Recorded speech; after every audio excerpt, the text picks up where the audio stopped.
কুসুমপুর নামক একটি ছোট্ট গ্রামে মায়া নামক এক অপরূপ সুন্দরী মেয়ে বসবাস করত। মায়া ছোট থাকতেই তার মা বাবা মারা যায়। তখন থেকেই মায়া তার ঠাকুমার কাছে বেড়ে ওঠে। মায়ার ঠাকুমা সরলা দেবী মায়াকে খুবই বেশি ভালোবাসতো। সরলা দেবী প্রতিদিন বাজারে গিয়ে নিজ হাতে মাটির হাঁড়ি পাতিল বানিয়ে বিক্রি করত। সেগুলো বিক্রি করে অল্প কিছু টাকা পেত, যা দিয়ে সরলা দেবী কোনো মতে নিজের নাতিনকে নিয়ে দিনকাল পার করছিল। একদিন হঠাৎ সরলা দেবী ভীষণ অসুস্থতায় মৃত্যুবরণ করে। নিজ ঠাকুমার এমন হঠাৎ মৃত্যুতে মায়ার পুরো পৃথিবীটা অন্ধকার হয়ে গেছিল। মায়ার ঠাকুমা মৃত্যুবরণ করার পর এলাকাবাসীরা বলতে থাকে, আরে আরে অপয়া, শেষমেশ এই বুড়ো ঠাকুমাটাকেও গিলে খেলি, মা বাবাকেও গিলে খেয়েছিস, বুড়োটিকেও বাঁচতে দিলি না। তোকে আর আমরা বাঁচতে দিই কি করে? তোকে আজকে আমরা জ্যান্ত পুঁতে দিব। হ্যাঁ হ্যাঁ মো, তুই একেবারে সঠিক সিদ্ধান্ত নিয়েছিস। এই অপয়া পোড়ামুখীটাকে এক্ষুনি জ্যান্ত মাটিতে পুঁতে দে, না জানি আমাদের কখন গিলে খায়। তখনই সেদিক দিয়ে প্রতিবেশী রমেশ যাচ্ছিল। আরে আরে, এই জায়গায় এত চিল্লাপাল্লা কিসের? শুনি আমি, কি হলো তোমাদের? আর কি হবে বাপু, এই যে চোখের সামনে ডাইনি বসে রয়েছে। ডাইনি নিজ মা বাবা ঠাকুমা সবাইকে গিলে খেয়েছে। এবার গ্রামের মানুষদের গিলে খাওয়ার আগে আমরাই ওকে পরপারে পাঠানোর ব্যবস্থা করব, বুঝেছো? আরে আপনারা এই কোন ধরনের অন্ধবিশ্বাসে ডুবে আছেন? এই 2025 সালে এসেও একজন মানুষ বয়স হয়েছে, মরতেই পারে, সেই জন্য একটা অবলা মেয়ের দোষ কি করে থাকতে পারে? দয়া করে আপনারা এইসব ভাববেন না মেয়েটিকে। তোমার কথাই তো আর আমাদের ভাবা ভাবি বন্ধ হয়ে যাবে না নাকি গো? আমাদের ঘরে ছোট ছোট নাতি পুতি আছে। এই অপয়া মেয়ের জ্বালায় যদি তাদের কিছু হয়ে যায় তখন কি তুমি তাদের জীবন ফিরিয়ে দিবে? এত যেহেতু ভালো লাগছে, ওকে বিয়ে করে তোমার ঘরে নিয়ে নাও বাপু। তুমি ওকে নিয়ে ভালো মতো সংসার করলে তবে বুঝবো ও অপয়া নয়। ঠিক আছে, তবে তাই হোক। একটি অসহায় অবলা মেয়েকে বিয়ে করলেই যদি সমস্যার সমাধান হয়ে যায়, আমি তাই করব। তাও এই নরকে ওকে রাখবো না। এরপর রমেশ মায়াকে বিয়ে করে তার বাড়িতে নিয়ে আসে। মায়াকে দেখে রমেশের মা এবং বোন অবাক হয়ে যায়। রমেশের বোন মনে মনে বলতে থাকে, হে, এ কোন সুন্দরী মেয়েকে ভাই বিয়ে করে আনলো রে? এ তো আমার চেয়েও সুন্দরী হয়ে গেল। আরে বাবা রমেশ, তুই এই কি কাণ্ড ঘটালি? তুই আমাদের না জানিয়ে বিয়ে করে নিলি, আর করলি তো এই অপয়া মেয়েটাকেই করলি রে বাবা। মা, তুমি ওকে অপয়া বলছো? আমি গ্রামবাসীদেরকে এতক্ষণ বুঝিয়ে এলাম, আর এখন নিজের মাই এই ভুল ধারণার মধ্যে। ভাইজান, অপয়াকে অপয়া বলবে না তো কি বলবে? ব্যাস, অনেক হয়েছে। এই বিয়ে আমি মানি না। না জানিয়ে যেমন বিয়ে করেছিস, বউ নিয়ে ভালো থাক। আমি তোর বোনকে নিয়ে বেরিয়ে যাচ্ছি বাড়ি থেকে, বুঝেছিস তুই? মা, ও মা, তুমি যদি আমায় ভালোবেসে থাকো, আমার উপরে একটু ভরসা রাখো মা। মায়া তোমাদের কোনো ক্ষতি করবে না। ও অপয়া না মা, বিশ্বাস রাখো। মায়া আমাদের সংসারের লক্ষ্মী মা, লক্ষ্মী। মায়া, যাও মায়ের পায়ে ধরে প্রণাম করো। না না না, আমার কোনো প্রয়োজন নেই। ওই অপয়া মেয়ে আমার গায়ে ছুলে কি না কি হয়ে যাবে, লাগবে না। বউ, আজকে থেকে এই বাড়িটাকেই নিজের বাড়ি মনে করবে। আর মা এবং বোনের ব্যবহারের জন্য আমি তোমার কাছে দুঃখিত। হঠাৎ না জানি বিয়ে করেছি, বড় ছেলে, বুঝতেই তো পারছো। ক্ষমা করে দিও। এ কি, আপনি আমার কাছে ক্ষমা চাইছেন কেন? উল্টে আমারই তো আপনার কাছে ক্ষমা চাওয়া উচিত। আমার জন্য আজকে আপনার এত কঠিন পরিস্থিতিতে পড়তে হয়েছে। আমি আপনায় কথা দিচ্ছি, আমি আপনার মা এবং বোনের মন নিশ্চয়ই জয় করে ছাড়বো। আপনি চিন্তা করবেন না। মা, ভাই যে ওই অপয়া মেয়েটিকে বিয়ে করে এনেছে, তার উপর মেয়েটা আবার হচ্ছে কি সুন্দরী। না জানি ওই অপয়ার কথায় ভাই আমাদের বাড়ি ছাড়া করে দেয়। মা, অত সোজা নাকি? তোর মাকে এখনো তুই চিনতে পারিসনি? ওই অপয়া এই সংসারে কোনো ক্ষতি করার আগেই ওকে এমন অত্যাচার করব যে ও নিজেই বাপ বাপ বলে এই বাড়ি থেকে পালাবে, বুঝেছিস? পরদিন সকালে মায়া উঠোন ঝাড়ু দিচ্ছিল। ঠিক সেই সময় সেইখানে এক অসহায় বৃদ্ধা ভিখারি এসে হাজির হয়। ওরে মেয়ে, 2 দিন ধরে কিচ্ছু খেতে পাই না, আমায় কিছু খেতে দে রে মেয়ে, ক্ষুধায় যে মরে যাচ্ছি আমি। আহারে, তাই নাকি মা? কিন্তু ঘরে তো কোনো খাবার নেই, রাতের কটা বাসি ভাত আছে, ওগুলো খেতে পারবে গো তুমি মা? হ্যাঁ রে মেয়ে, দে, আমি তাই খেয়ে নেব। এরপর মায়া সেই বুড়িকে রাতের বাসি ভাত খেতে দেয়। বৃদ্ধা সেই খাবারগুলো খায়। ঠিক সেই সময় মায়ার শাশুড়ি সেখানে এসে হাজির হয়। আরে আরে, বাড়িতে কে এসেছে বৌমা? কাকে এত যত্ন আদ্দি করে খাওয়াচ্ছ শুনি আমি? মানে মা, উনি একজন অসহায় বৃদ্ধা, 2 দিন ধরে কিছুই খেতে পাচ্ছে না বললো, তাই খাবার খেতে দিয়েছি মা। বড্ড বেশি অসহায়। কি কি বললে তুমি? আমার অনুমতি ব্যতীত আমার বাড়িতে বাহিরের এক ভিখারিকে এনে খাওয়াচ্ছ? কত বড় সাহস তোমার! এই বাড়ির মালিক আমি, আমার অনুমতি নিতে হবে, সেটা জানো না তুমি? মানে মা, এগুলো তো রাতের বেঁচে যাওয়া বাসি ভাত, তাই আর জিজ্ঞেস করিনি, না হলে হয়তো বা জিজ্ঞেস করতাম আর কি। হয়েছে হয়েছে, মেয়েটিকে বকো না, ও খুবই ভালো মেয়ে, লক্ষ্মী মেয়ে, বকো না ওকে। হয়েছে হয়েছে বুড়ি, তোর 1 পা চলে যাচ্ছে শ্মশানে, আর আরেক পা দিয়ে আমার বাড়িতে খেতে হবে না, বের হ। এরপর মায়া কোটা বাছা করে দুপুরের রান্নার জন্য আয়োজন করতে থাকে। রান্নাবান্না শেষ করে মায়া তার পরিবার নিয়ে খেতে বসে। মা, আপনি যা যা রাঁধতে বলেছিলেন তাই তাই রেঁধেছি, সব ঠিক আছে তো মা? দেখুন তো। চোখের দেখায় তো সব ঠিকই লাগছে, এবার খাওয়ার পর জিভ দিয়ে বুঝবো সব স্বাদ ঠিক আছে কিনা। তাহলে যাও বৌমা, ঘাটের পাড়ে গিয়ে থালা বাসনগুলো মেজে আনো। মা, মায়া তো এখনো খাবারটা খায়নি, আমাদের সাথে খাবারটা খেয়ে নিক, এরপর না হয় কাজগুলো করে দিবে তোমার, কেমন? এই এই ছোকরা, এই সংসারের রীতিনীতি কি সব ভুলে গেছিস নাকি? এই বাড়ির বউয়েরা শাশুড়ি আর স্বামীর আগে অন্য মুখে নেয় না, শাশুড়ি স্বামী খাওয়ার পর তবেই তারা খাবার খেতে পারে, বুঝেছিস? সব রীতিনীতি গুলিয়ে খেয়েছে ছেলেটা একেবারে। কি মা, কেমন রীতিনীতির কথা বলছো তুমি? একটা মেয়ে এত কষ্ট করে কাজকর্ম করলো, এখন খাবারটা পর্যন্ত খেতে পারবে না? এইসব কি ধরনের রীতি আমি তো বুঝলাম না মা। হ্যাঁ গো, তুমি থামো না, আমার অত ক্ষুধা পাইনি, বুঝেছো? মা যেমনটা বলেছে, আমি আগে থালা বাসন মেজে পরে খাচ্ছি। এরপর মায়া ঘাটের পাড়ে থালা বাসন মাজতে আসে। সেখানে মল্লির বাড়ির বউয়ের সাথে দেখা। আরে আরে, তুমি রমেশের বউ না? ই মা, কি সুন্দর দেখতে গো! মানুষ যে কেন তোমায় অপয়া বললে কে জানে। সবই আমার কপাল গো দিদি, কপালের দোষী মানুষ আমায় অপয়া বলে। তখনই মায়ার ননদ সেখানে আসে। একি ভাবি, তুমি এখানে বসে বসে আড্ডাবাজি করছো? এর জন্যই তো তোমার থালা বাসন মাজতে এত দেরি হয়। না রে, আড্ডা দিচ্ছিলাম না। তুই কি কোনো দরকারে এসেছিস? হ্যাঁ হ্যাঁ, মা এই যে কাপড়গুলো দিয়ে পাঠালো, বললো কাপড়গুলো ভালো মতো ধুয়ে দিতে, বুঝেছো? ধুয়ে দিও, কেমন? হ্যাঁ রে টুম্পা, আমি তো এখনো দুপুরের খাবার খাইনি রে, আমার তো খুবই ক্ষুধা পেয়েছে, খাবার খেয়ে পরে মেজে দিই, কেমন? না না না, ওইসব কথা বললে হবে না, এই কয়টা কাজ করে হাঁপিয়ে গেছো নাকি? আগে কাপড় ধুবে, এরপরই খাবার খাবে, মায়ের আদেশ অমান্য করার চেষ্টা করো না। আরে টুম্পা, কাপড়গুলো ধুতে দিয়েছিস মুখপুরিটাকে? হ্যাঁ দিয়েছি গো মা, দিয়েছি। অপয়া মহিলার মুখে কথা ফুটেছে গো, কাপড় ধুতে দিলে বলে এখন পারবে না, তার নাকি ক্ষুধা লেগেছে। আসতে না আসতে কি অবস্থা! কি কি বললি? তোর মুখে মুখে ও জবাব দিয়েছে?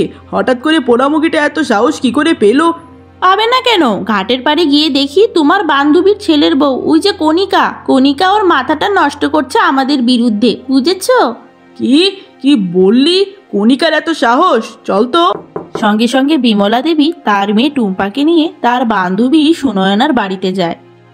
আরে সুনয়না, আজকে তুই আমার বান্ধবী বলে ভালো মতো বলে দিলাম, তোর ছেলের বউ কণিকাকে না করে দিস, আমার ঘরের ছেলের বউয়ের সাথে জানি আমাদের বিরুদ্ধে কুটকাচালি না করে।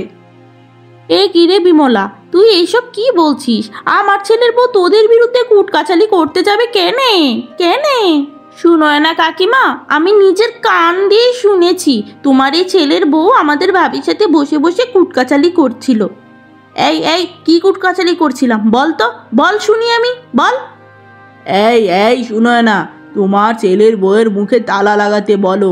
আইন্দা যদি আমার ছেলের বউয়ের সাথে তোমার ছেলের বউকে কথা বলতে দেখেছি, বড্ড বেশি মন্দ হয়ে যাবে।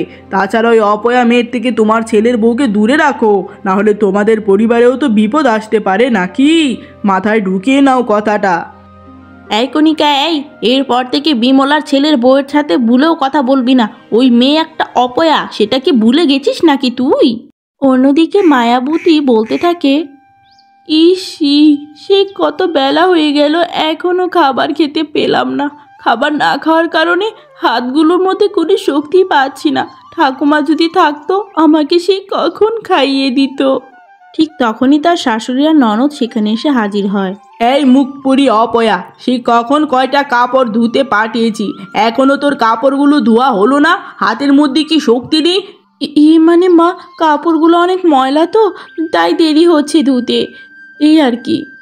হয়েছে হয়েছে, আমাদের কাপড় অত ময়লা হয় না, তুই ইচ্ছা করেই দেরি করছিস। আমার ছেলেকে দেখাবি যে দেখো গো আমি কত কর্মী।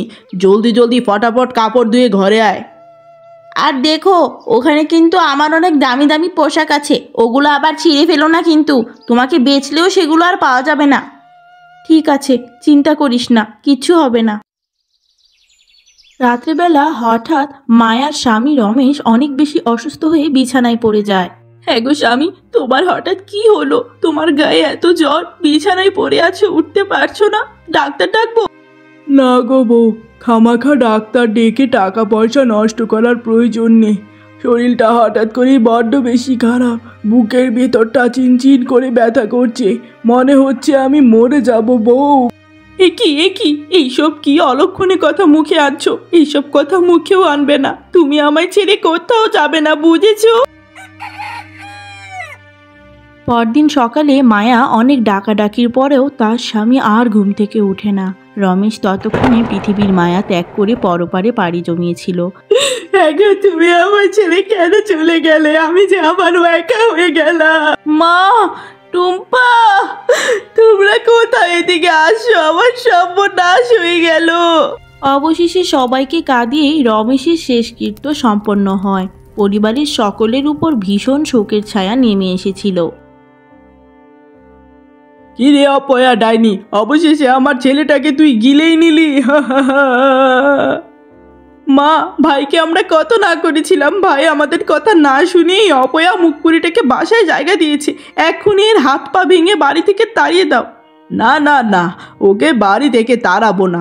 ওর মতো এমন কাজের ঝি আর একটাও পাবো না। তবে ওর এমন ব্যবস্থা করব, ও জানি ওর এই মুখ আর কোথাও দেখাতে না পারে। ওর এই রূপ দিয়ে আমার ছেলের মাথা পাগল করেছে তো, ওর চুলগুলো ফেলে দিব, তখন দেখবো ওর রূপের কি হয়। বুঝেছিস? কেচি নিয়ে আয় যা। মা, আপনারা এইসব কি বলছেন? একে তো আমার স্বামী মরেছে, তার উপর আপনারা এইসব কি করতে চাইছেন? দয়া করে আমার চুলগুলো ফালাবেন না। অত ন্যাকা কান্না কেঁদে তো লাভ নেই, তোর তো আর স্বামী নেই। তোর মাথার চুল থেকে এখন কি হবে? তুই এখন বিধবা, তোর সৌন্দর্যেরও কোনো দাম নেই, বুঝেছিস? টুম্পা, কেচি নিয়ে আয়। এরপর মায়ার নিষ্ঠুর শাশুড়ি তার সমস্ত চুল কেটে দেয়। মা, এতদিনে তুমি সবচেয়ে ভালো একটা কাজ করেছো। দেখো মা, দেখো চেহারাটা কেমন হলো, বিড়ালের মতো দেখা যাচ্ছে। উচিত শিক্ষা। এখন কি কান্নাকাটির ন্যাকামো বন্ধ করবি? ঘরের কাজগুলো কর যা। ঘাটের পাড়ে থালা বাসন রাখা আছে, ওগুলো মেজে আসবি। বেশি কান্নাকাটি করলে ঘর থেকে তাড়িয়ে দিব, তখন বুঝবি কেমন লাগে। না না মা, না, যা করেছেন করেছেন, তবে আমায় ঘর থেকে তাড়াবেন না। এই বাড়ি ছাড়া আমার যে যাওয়ার আর কোনো জায়গা নেই মা। আমি সব কাজ করে দিব, তারপরেও আমায় তাড়াবেন না। ঠিক আছে, ন্যাকা কান্না বাদ দে, যা ঘাটের পাড়ে গিয়ে থালা বাসন মেজে রান্না বান্না করে রাখবি। আর এলাকার মানুষের কাছে আমাদের নামে কোনো বদনাম করেছিস তো তোকে জ্যান্ত মাটিতে পুঁতে দিব, বুঝেছিস? ঠিক আছে মা, আমি কারো কাছে কিছুই বলবো না। দয়া করে আমায় আর কথা শোনাবেন না। এরপর মায়া ঘাটের পাড়ে বাসন মাজতে গেলে সেখানে প্রতিবেশী মিনি আর তার মেয়ের সাথে দেখা হয়। হায় হায় রে, আমার একই সর্বনাশ হয়ে গেল রে মিনিমা। সকাল সকালে কোন সর্বনাশী মেয়ের সাথে আমাদের দেখা হয়ে গেল রে। না জানি আমার আর আমার মেয়ের এখন কোন ক্ষতি হয়ে যায় রে। এই মুখপুরি, এই মুখপুরি, এই অবতার নিয়ে তুই এই পুকুর ঘাটে কি করছিস? হ্যাঁ, তুই দিনের বেলা বাড়ি থেকে বের হস কেন তুই? হ্যাঁ, শয়তানি ডাইনি একটা, ছি ছি ছি। মিনিমাসি, আপনি চিন্তা করবেন না, আমার দ্বারা আপনাদের কোনো ক্ষতি হবে না। আপনি খামাখাই ভয় পাচ্ছেন। খামাখা ভয় পাচ্ছি তাই না? বিয়ে হওয়ার পর সদ্য সদ্য জোয়ান মর্দা স্বামীটাকে গিলে খেয়েছিস, আবার বলছিস খামাখা ভয় পাচ্ছি। এই এই, তোর মতো অপয়ামে বেঁচে আছিস কি করে? জানা, এই জলে ডুবে মরে জানা, আমরা বাঁচি।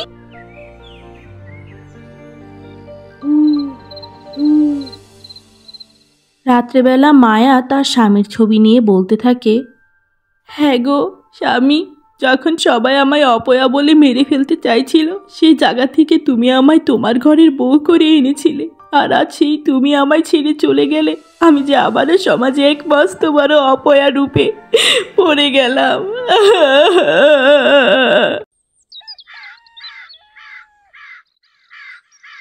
পরদিন সকালে টুম্পা আয়না দেখতে গিয়ে দেখে তার সমস্ত মুখে কালো দাগে ভরে গেছে। যা দেখে সে চিৎকার করে তার মাকে ডাকতে থাকে, এই মা, মা রে, এদিকে দেখে যা, মা আমার কি হলো?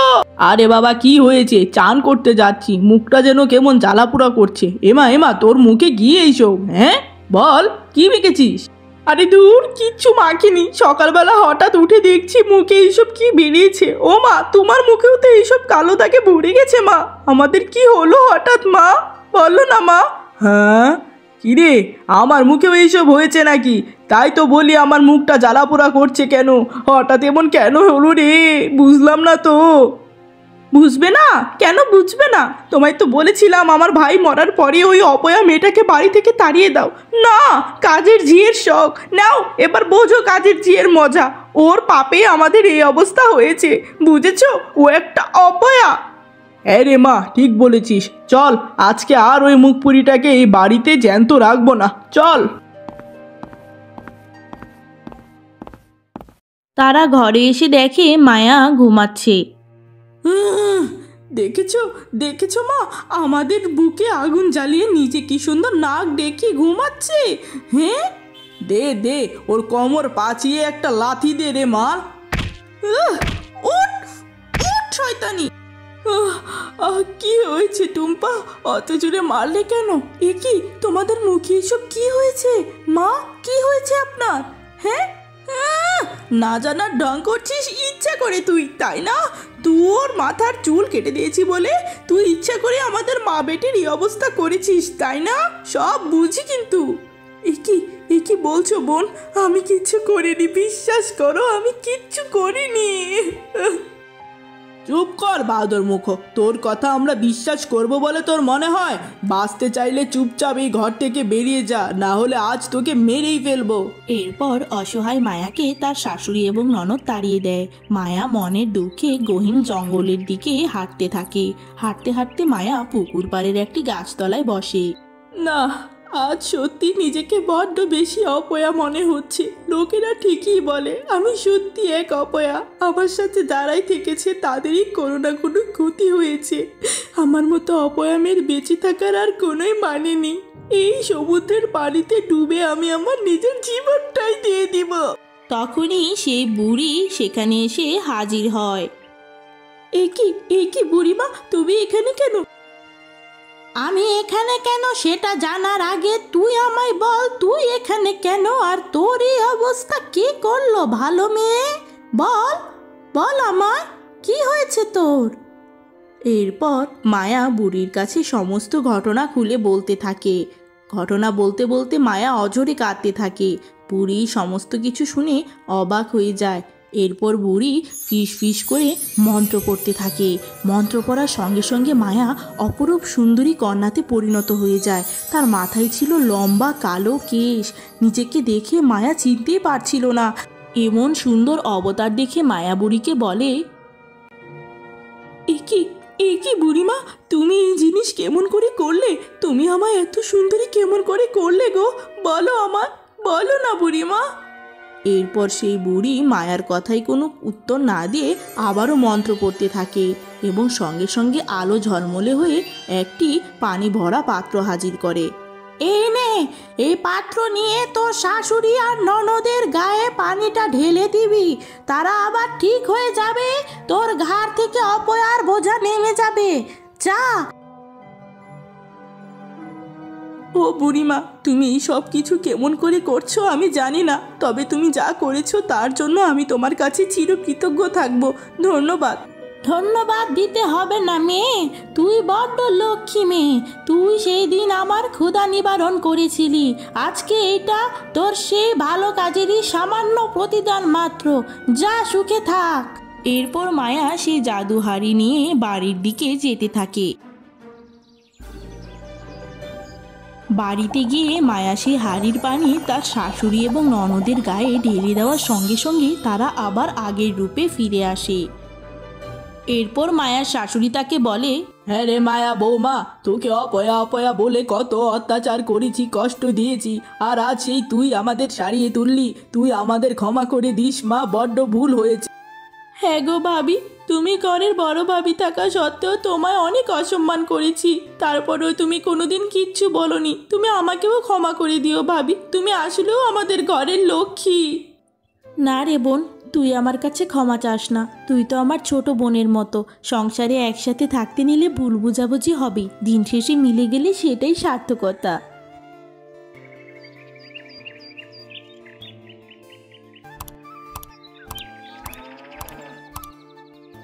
এরপর থেকে মায়া তার শাশুড়ি এবং ননদকে নিয়ে সুখে শান্তিতে বাস করতে থাকে। মায়ার শাশুড়ি এবং ননদ মায়াকে ঘরের সমস্ত কাজে অনেক সাহায্য করত।